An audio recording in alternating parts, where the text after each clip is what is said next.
welcome to World Insight, coming to you live from Beijing on CCTV News. I'm your host, Tian Wei. On today's program, all eyes are on the blue water debut of China's lone aircraft carrier, the Liaoning, but authorities are quick to dial down the alarm over the drills.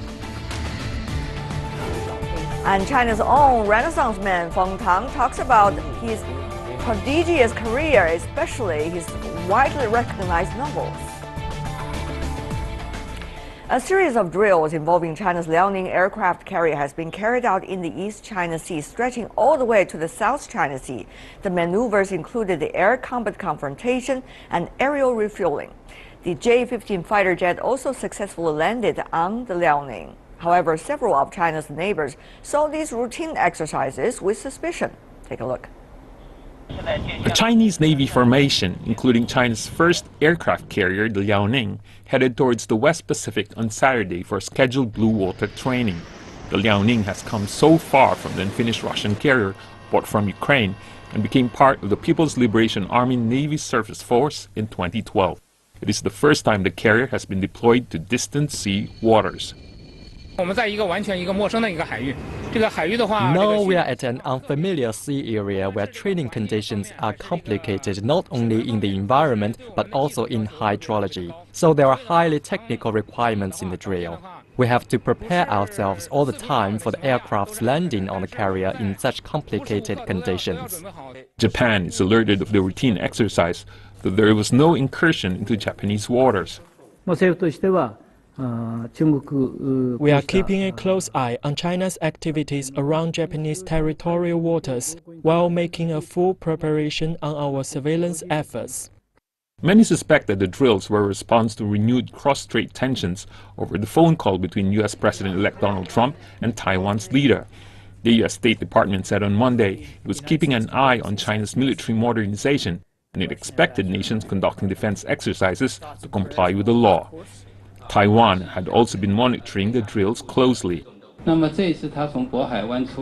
time it came out of Bohai Bay, moving directly towards waters close to Miyako-jima. During the 2 days of drills, we saw the whole situation. China brushes off worries over the carrier exercises. I think there's no need to read too much into it. Our Liaoning should enjoy in accordance with the law, freedom of navigation and overflight as set by international law, and we hope all sides can respect this right of China. Earlier this month, live-fire drills on the carrier were conducted for the first time in the Bohai Sea. The drills, coupled with the recent blue water exercises, may be seen as China flexing its naval muscle, but they're all par for the course.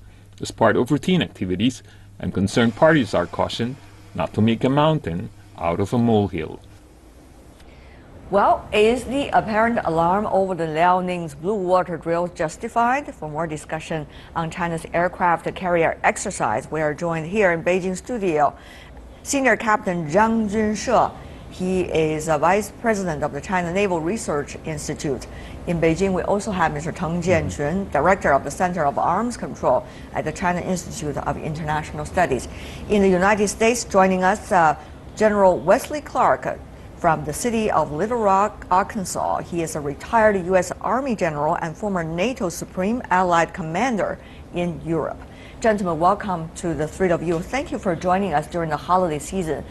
Really appreciate it. First of all, I would like to go to you, Mr. Zhang here.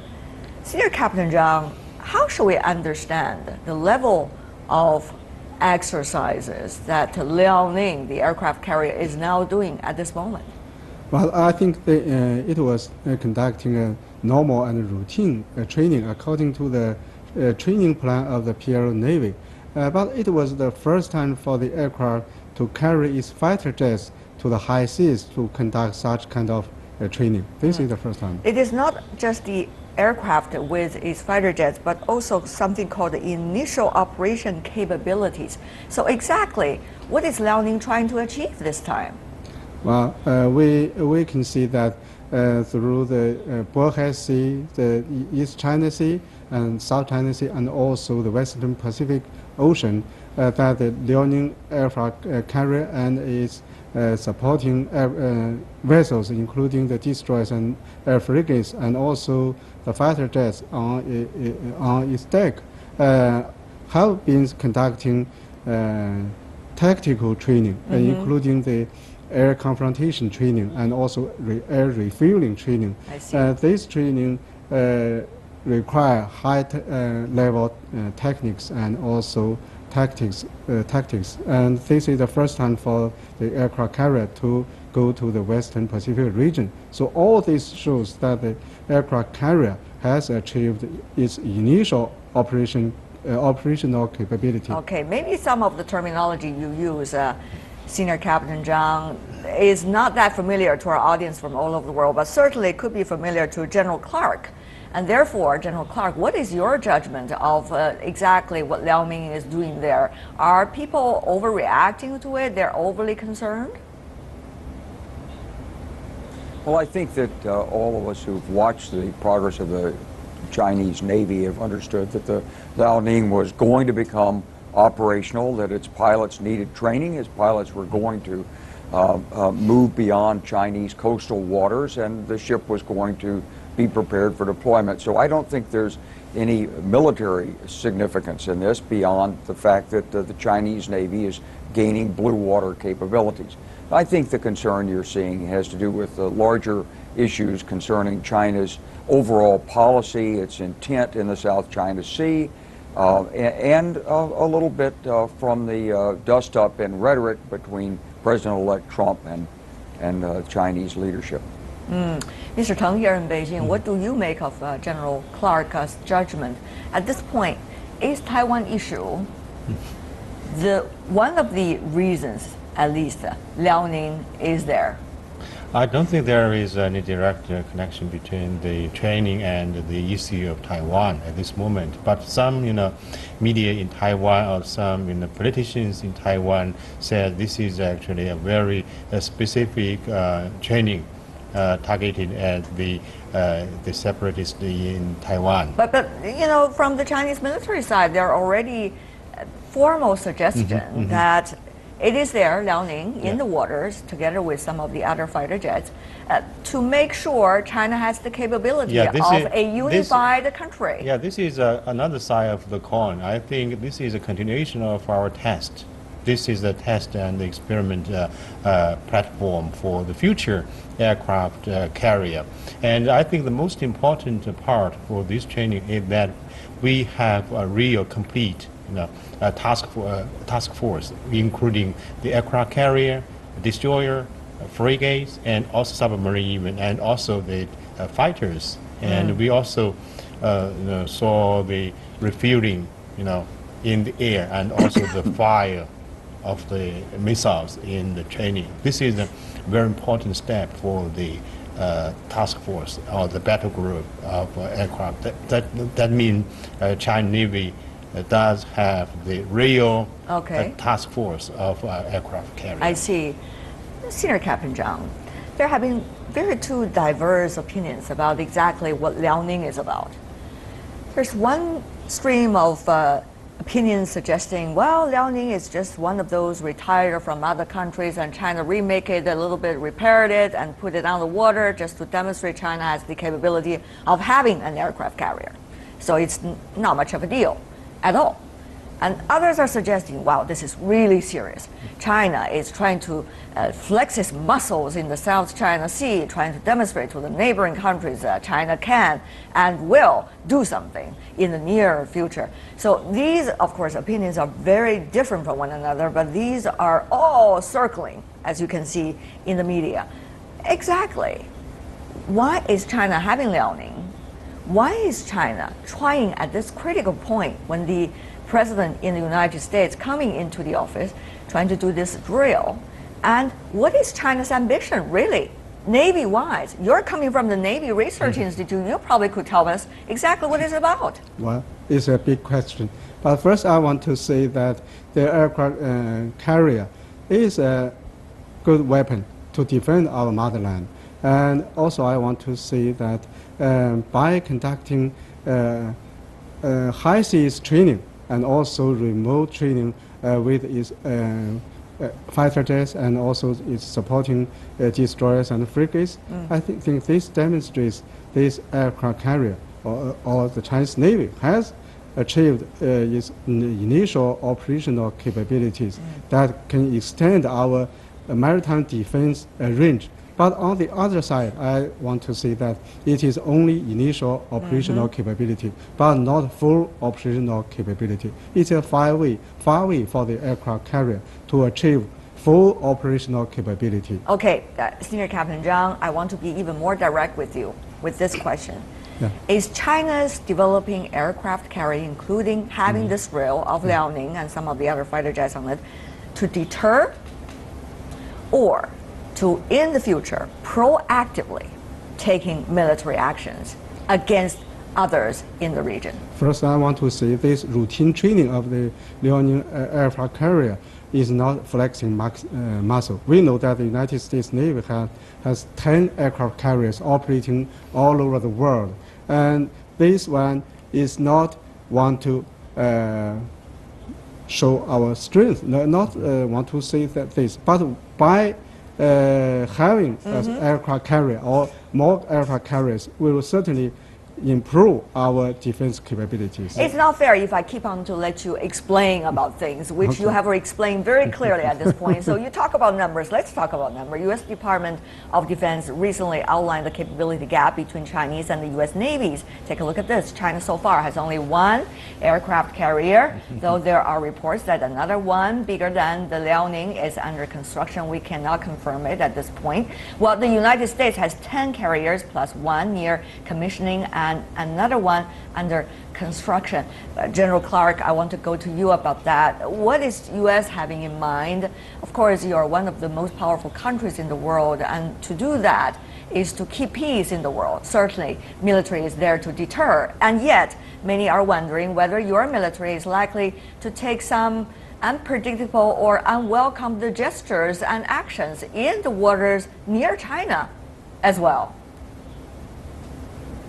I wouldn't think so, but you know, we do have a policy of maintaining 10 operational aircraft carriers, and these carriers, as they age, they're replaced by other carriers. So what you're seeing is the normal process. There are carriers that will be decommissioned, and there will be new carriers that will be brought in. Most of these carriers are stationed on the east coast of the United States, some on the west coast. One is stationed in Japan. They mostly rotate in and out of Europe, the Mediterranean, and the Persian Gulf. And so at one point, we've had up to 3 in the Persian Gulf. We're still mostly focused on the Middle East and in the Mediterranean and the Persian Gulf. So that's the way these carriers operate. They go out for long periods of time, and just as Liaoning has done, they do change their crews, they do operational workups, and then they deploy. So that's the pattern of this. But General Clark, help me to understand this. I'm not a military person, of course not Navy at all, but if the U.S. aircraft carrier is also in the region doing its what they call surveillance in the international water, while the fighter jets are also in the international air doing what they call drills and the routines, while the Chinese ones are also there, is there a chance, at least a slight chance, that there might be some accidents, if I could use the word, or chances of even small-scale conflict? Why not, General Clark? No, I don't think there's much chance of this because the United States Navy is extremely well trained and disciplined, and as China builds its blue water fleet, it's also developing the procedures to effectively coordinate and avoid these kinds of incidents at sea. We had a long understanding with the Soviet Navy during the Cold War that helped us avoid any misunderstandings, and there have been these continuing discussions around the South China Sea about moving toward these understandings. There's some progress in that area. It's probably not as definitive as it was between the United States and the Soviets, but as China develops its Navy, it's going to want those assurances. Mr. Tang, come back to you. Yeah. if General Clark has dismissed the opportunity or the chance, at least, of any accident, then what about the danger of other countries or other players in the region? You mean when South China Sea or Liaoning is out there a few days ago, there were reports in the media suggesting from Taiwan authorities, some members have suggesting Taiwan is likely to take, quote, responsive actions when necessary, end of quote. What would that mean to Liaoning and also this routine drill as Senior Captain Zhang just described? Not only that, but also Japan, which China does not at this point enjoy very friendly, shall I say, diplomatic relations because of history issues, because of recent South China Sea, East China Sea issues. So what about the possibility there? Mr. Tang, I should also ask you about any chance of danger.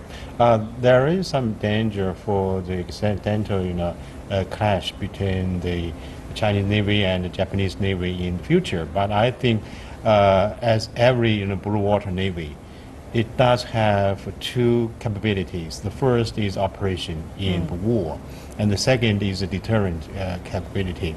The Chinese white paper on defense is last year also stated that the Chinese Navy should carry out the coastal defense and also the high sea protection. So this is actually an assignment given by the Chinese government to our Navy. And any practice, of course, because Navy is international service, and among the 3 or 4 services in armed forces, very international and very professional actually. And I talked to Admiral Swift, the 7th Fleet Commander in Canberra, I think last March, and about the action and reaction in the South China Sea between the two navies. And he said that the two sides were very professional, very active, because every side had their own routine and procedure to exchange their signals and to communicate with each other. So this is a very specific arrangement for the two navies. But Mr. Tang, let me just cut in here, because we are not now talking about U.S. and China anymore. We're talking about other players as well. So, for example, Japan is a United States ally in the region. Being an ally, the description of that is coming to rescue when there is danger. So, will there be a proxy possibility of conflict? I mean, when it comes to military, we want to be 100% sure that there would not be any accident because of anything. But having said that, though, there seem to be possibilities, Mr. Tang, very briefly coming from you. Yeah, there is a possibility for the clash between the two sides, even between China and Japan in the area and in the high sea. So General Clark, I want you to respond to that. Proxy. I think that it's the responsibility of all naval powers to have their ships, their crews, their airmen disciplined, trained, have the right procedures to identify the forces of other nations and to take measures so there's no misunderstanding. So we don't see this as a problem of an accident. If there's a challenge, if there's some political intent behind it, yes, there can be difficulties. But in terms of the technical military procedures, there's no issue. Okay, Ships of many nations work together all the time. Okay, talking about politics, let's talk about politics. We only have a few minutes left. That's a good thing when we talk about politics. We do see a lot of politics, General Clark, including President-elect Trump before coming into the office, his rhetoric concerning Taiwan and some of the other issues. And meanwhile, Japan's urgent willingness to establish some kinds of what the Prime Minister of Japan called alliance of hope. Obviously, it's about a value system, excluding other players in the Asia-Pacific region with the United States. So, with this in mind, how much are we going to see politics threatening the security of this region in the coming weeks and months? General Clark. I don't think you I don't think you're going to see a substantial threat to the region through politics. But Come on, I mean, General Clark, are you too optimistic? Some You're the most optimistic one among all of us. I'm very optimistic. Sure, I'm optimistic. Well, why? Well, I'll tell you why I'm optimistic. Go ahead. China and the United States have deep converging interests. We're both interested in economic development of our own people. We're interested in working with others around the world. We have different systems of government, but we have many common interests. And so we're very happy to work these interests together. And I think those interests extend to the other nations in the Pacific, Asia-Pacific area too. So I think it's a matter really for each nation and for groups of nations to work on what's common and build up the common shared interests and work to minimize those interests which are divergent. And that's the task of national leadership. Right. That's the task of politicians. So, you know, that's what military people, they do their jobs. They learn their technologies. They are ready if called on. They're all patriotic. They want to defend their countries. But it's up to the political leaders to work to smooth out the rise of nations. Right. Everybody understands China's growing in its importance. We all respect China for that, and we admire the Chinese leadership and the Chinese people for what they've accomplished over the last 35, 40 years. It's amazing. So we want to see China take its rightful place in the harmony and harmonious conduct of international affairs. Okay, General Clark, I hope many of those coming into the office in a few weeks will think in the same way as you do, sir. Coming back to you, we only have 30 seconds left. Senior Captain Zhang, what if there is going to be arms race in the region? Will China, and how will China respond to that? Well, can China and U.S. work together? I don't think there will be an arms race in this region, and China's normal development of the military will not cause an arms race. But we can see that Japan is developing its offensive military capabilities in this region. This is a much concern to many countries in this region. All right. Zhang Junshe, Teng Jianquan, Wesley Clark. Really appreciate, gentlemen, for being with us. Particularly thank you joining us on the holiday season. Really appreciate, gentlemen. Thank you. You're watching World Insight with me, Tian Wei. Still to come on our program. He's a man of many talents, doctor, chief executive, but best of all, author. Feng Tang talks about what makes him tick right after the break. If you look at his bio, Feng Tang really is China's jack of all trades, it seems. Born in Beijing in the 1970s, he graduated with a university major in gynecological tumor. But after only a short time working in the medical profession, he switched to business world. After getting MBA in the US, he signed up with an influential international consulting firm. Years later, he took on another corporate challenge, managing a branch of one of China's most top state-owned enterprises. But throughout his career, writing has been his true passion. In his free time, he has churned out a whole series of novels. Give Me a Girl When I'm 18, Beijing, Beijing, and Like It, plus a prose anthology, Pig and Butterfly, a poem collection. Any Chinese urbanite would instantly recognize his face, some say. From teens to adults, everyone seemed to have found something to love in his work. A crazy and dramatic reflection of their own life in an ever-changing China.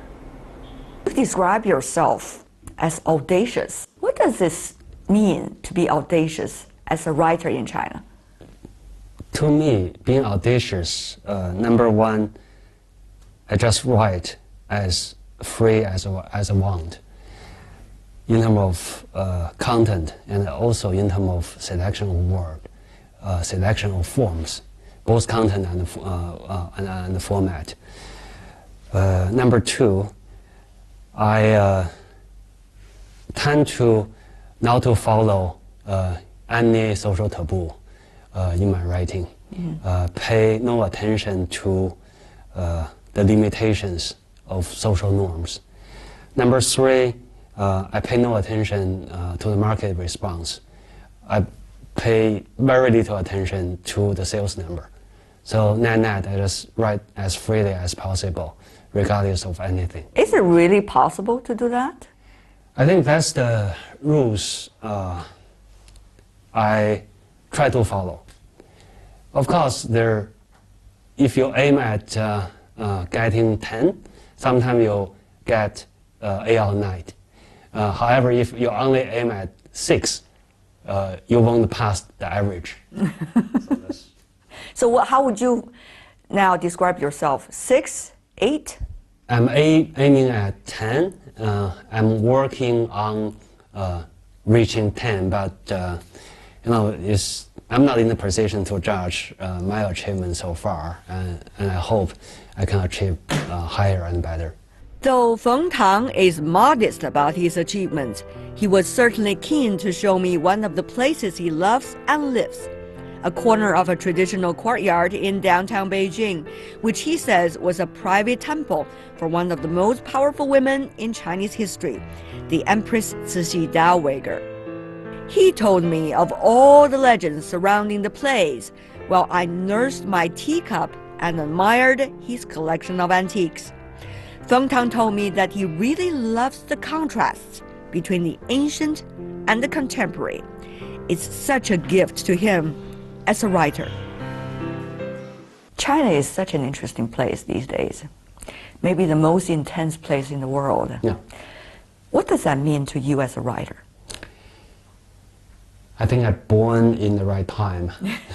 I read People's Daily and I watch CCTV. Full of goodies, isn't it, for writers?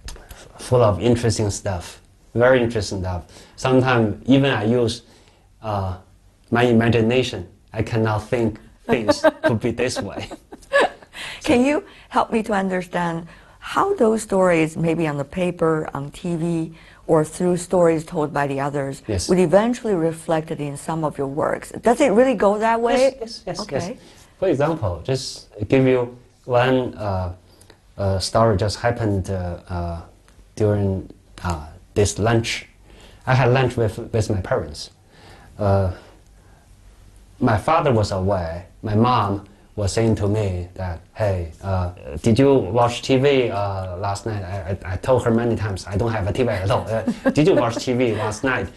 Saying in Jiangsu province, there are a huge number of ducks were dead, not naturally, just with certain disease or poison.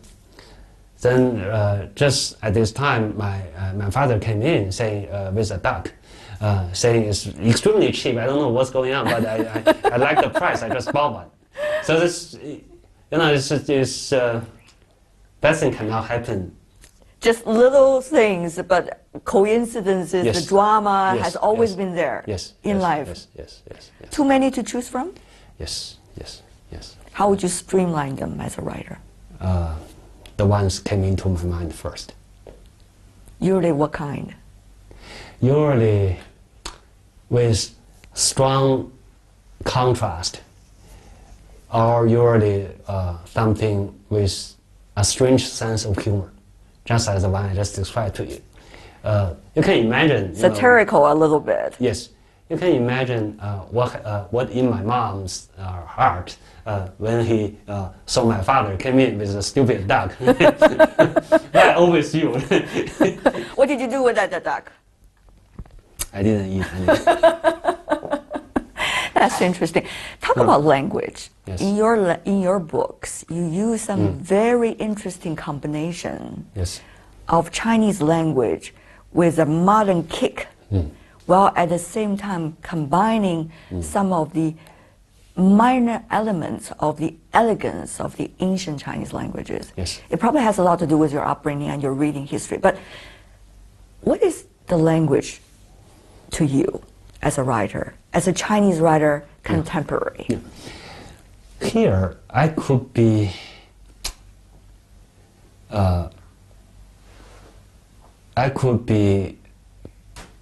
too firm, but I strongly believe Chinese language is the most beautiful thing, not one of, it's the most beautiful thing man ever made, human being ever made. Is full of depths, full of flexibility, and full of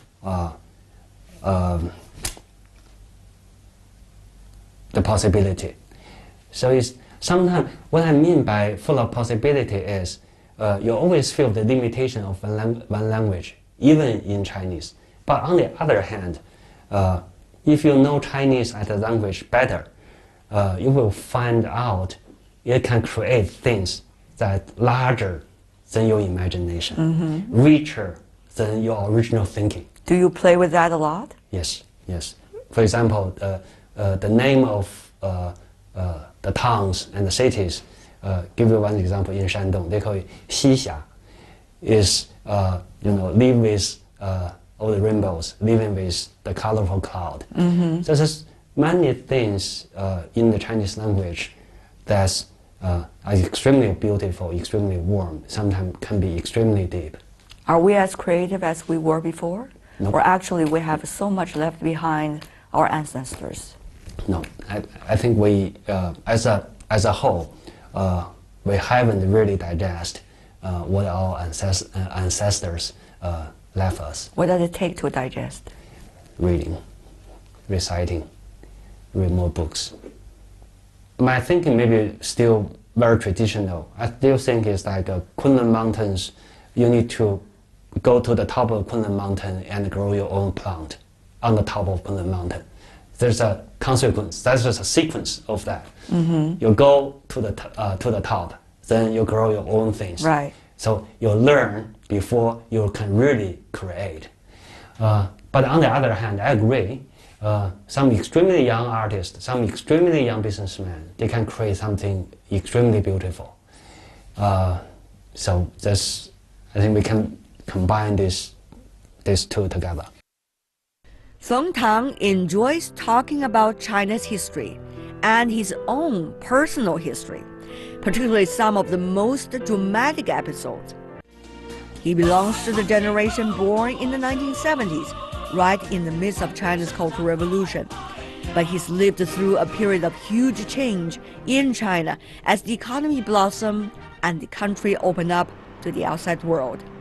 From rags to riches overnight. It could be intense and very confusing. What is the personality, if there is any, of this generation? And in your writing, how is it reflecting it? Or not at all, you want to be as far away from this generation as possible? I think the 70s, born in 70s people, in general, are more commercial driven, which means in more accurate way is more market driven. When we grow up, there was no market driven economy, it's more planned economy. Then suddenly we had all the opportunities to go for market. Then it's totally new to our previous generation, to our fathers, mothers, parents. They always believe that there's only one way to go, which is study hard, join good company, or do and start up your own company, earn more money. So the whole country is more market driven. Just maybe for the first time in the whole history. So we are the generation for the money. Money in a good way, not in a bad way. What do you mean by in a good way? In a good way is getting rich in a legal bonding way, not just money is everything. Just we are so poor at that time as a society, as a generation, we need to get rich, we need to get a decent life. So that's very overarching for a long time. So under this condition, my generation is quite shy from having real hobbies. However, it's humanity. Real hobby can never be forgotten as your real love. Real hobby, what? What kind of real hobbies? For example, writing. So there's certain things that is more important than just being rich and being financially safe. That's right, that's right. But on the other hand, how would you compare your generation's writer, for example, you and your friends, with the other generation, the 60s, the 50s, and then, of course, the 80s and 90s, which are very self-expressive these days in the Chinese society? I think my generation's my generation writers is quite unique in the way that I just described. At the very early part of their life, they go for financial safety. They go for good jobs, good income, houses, taking care of the children and parents. So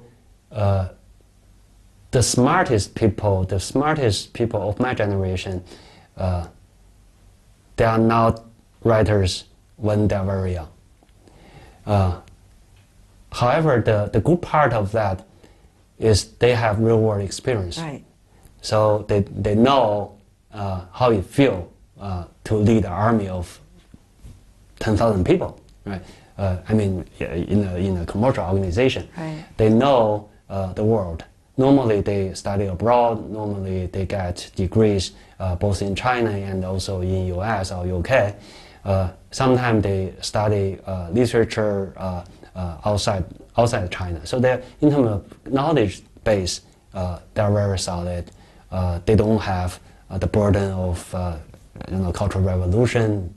Also, they do not have the limitation of only studying in Chinese. Mm-hmm. So they are better writer in terms of experience and knowledge.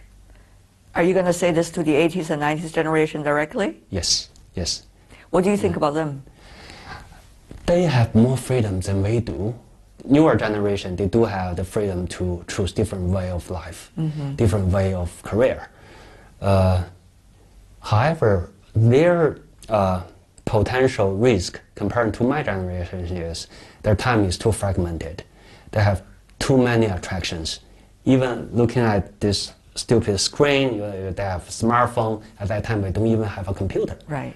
So my impression is my generation tend to read books more, tend to be more stable in one career. For example, at least work for 3 to 5 years, do not change jobs that often. If we open a book, we finish the book. If we write chapter 1, we finish writing the whole book. There's a sense of superiority in your language, I think, that I just heard. Yes, why is that? Yes. Because I think writing and reading, they're bonded together. And you need to substantial accumulation of reading and writing to become a master of it. To me, there's no bypass, no shortcut. Insights. Only the real stuff. Yes, if we don't have insight, I just stop writing. Have you realized that in some of your answers, there's a sense of reminiscence already? Is it because of age, or is it because you think it's really the most important part of your life? Because I'm already 44. So what? According to the United Nations standard, you are still the young generation. I like to compare things. For example, my feelings, my impressions, my understandings when I was very young, and my understanding, the same set of things I'm having now. Were those days the most beautiful days of your life? No, I don't think so. I think every single stage of life is unique. What I'm doing is, I read Chinese history extensively. I like to compare. It's more like in this large-scale time dimension, you find the essence of humanity. So it's, as a thinker, as a writer, you always try to compare, try to think about what's the difference, what's the commonality among things, among people, among different dynasties. So that's what I generally do. We talk a lot about your past works, your aspirations. What's next, if that is a question that I could ask? What are the things you are extremely interested in now that you think might be interesting for us to know as well? Yeah, majority of my literature heroes are already died around my age, like Jack Kerouac, like D.H. Lawrence. Shall I say congratulations to you Yes, that you are yes, still alive? yes. Thank and you very much. Thank you very much. Kicking and. Yeah. Then I guess I will have less expectation of life. I just want to let life take its own courses. I will still keep on reading, keep on writing, keep on understanding this whole world, keep on getting insights and get them out in writing. It's a great pleasure to have you, Feng Tang, on World Insight. I'm sure you're providing many of the insights that our viewers are interested in. Thank you so much. All the best. Same thing here. Thank you very much. That is all the time we have for today. If you'd like to see more, visit our website. Just type World Insight CCTV News into your search engine or check out our YouTube channel. From me, Tian Wei, and everyone on the World Insight team, thanks for watching. And tune in again tomorrow for insights across China and around the world. Good night.